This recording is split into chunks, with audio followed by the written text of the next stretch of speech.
What's going on, everyone? Welcome back to another video. We just got pretty much all the new news that we're gonna need before the release of Overwatch 2. They dove in and gave us everything we could ask for. Let's take a look at Kiriko's kit, and I don't just want to take a look at the outside stuff. Let's really dive deep here and figure out what kind of character she is, because she seems really unique. So let's go ahead here and read all of her abilities and figure out how they play into Overwatch as a whole. Okay, so let's start with Protection Suzu. Upon impact, allies in the area become briefly invulnerable and are cleansed of most negative effects. So the first couple things that stand out to me with this ability that's really going to make or break it is how long does it last and what are the abilities that it doesn't cleanse. It has to have a good balance so it's not completely overpowered, but it also has to be very useful at the same time, so we'll see where it lies once we get into the game and we can test out the math. But overall, I think it's a good idea and it's really unique to a support character. This sounds like a bigger and better Moira Fade. Her next ability, Kunai, is a thrown projectile that deals increased critical damage. I think this is pretty powerful for a support character. We're going to have to take a look at the range, but if you can shoot it from far away and it does a decent amount of damage,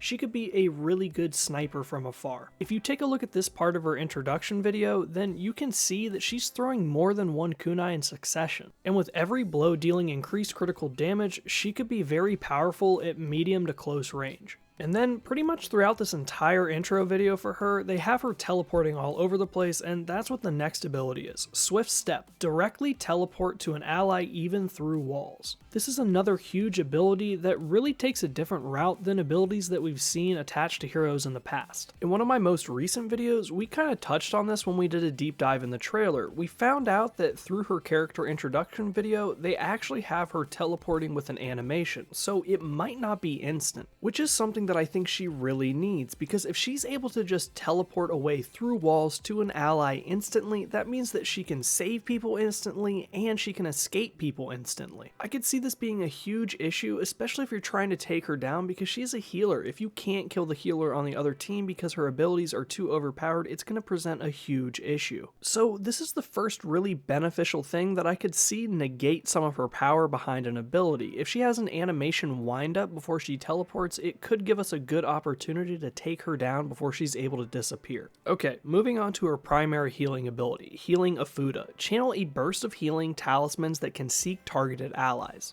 If we look at her trailer, we can see her shooting out these talismans to other teammates, and they're kind of tracking. You see them kind of fly out and kind of direct course to the other teammates, so it's kind of like a heat-seeking healing ability. But if you look closely, you can see some of them turn blue, and that means that they were off track and that she didn't quite hit the mark when she released the healing talismans to try and connect with their teammates. This is very similar to Moira's Biotic Grasp. It's a long-range beam weapon, and you kind of have to lock on with it, but if you're off track, it won't even fire. In this case, we see that she does fire if she's off track, they just turn blue and they don't connect. I'm honestly really interested to see how much healing ammunition she has, along with her kunai ammunition, and her health as well. Those things are really going to shape her character and what she's capable of doing. They didn't show any of that in the trailer, so we're just going to have to wait for her official character overview. Okay, so before we talk about her final ability, her ultimate ability, let's just touch on her passive real quick. She can wall climb, and this is really important because it's going to make her really versatile. Not only can she escape with a teleport, but she can also climb up walls, and that's going to make things really tricky when you're trying to take her down, but I feel like it's a really good passive ability and it falls in line with things that we've seen in the past. Okay, so her ultimate ability, Kitsune Rush, summon a fox spirit that rushes forward, accelerating the movement, attack speed, and cooldowns of allies that follow its path. In the thumbnail for this video, you see that I put that this ultimate is going to be broken, and I really think it is because we have something to compare it to that we actually have already used in Overwatch 1. We're talking about an ultimate that completely boosts every aspect of every single character. Movement speed, attack speed, cooldowns of abilities. And then if you pair that up with Protection Suzu, you're going to make people be able to have invulnerability and negate most negative effects. That's basically just getting rid of everything bad that the other enemy team can do to you. We already have an example of this ultimate ability. It's technically been used before, and I know a lot of you are probably scratching your head thinking, what? We've already used something like this? But it's true. true. This is flat out the Lucio Ball ultimate ability. When you're playing Lucio Ball and you use that ultimate ability, everything that's going to happen in Kitsune Rush for Kiriko happens to Lucio. Now I will say that when you use it in Lucio Ball, it's absolutely insane, and I'm sure that's not going to be the case when it comes to Kiriko. But even if you dumb down this Lucio Ball ultimate and put it on another character, it's still going to be extremely powerful, and we have a direct example to look at. So now imagine, when Kiriko uses her ultimate, it's going to make everything that happens in that Lucio Ball ultimate happen to all of your teammates, which means everyone's just going to be able to dominate the enemy team. There's going to be nothing that they can do, so I'm really thinking that these first couple of weeks that we get to play Kiriko, there's going to be a lot of changes with her. It's going to be too powerful.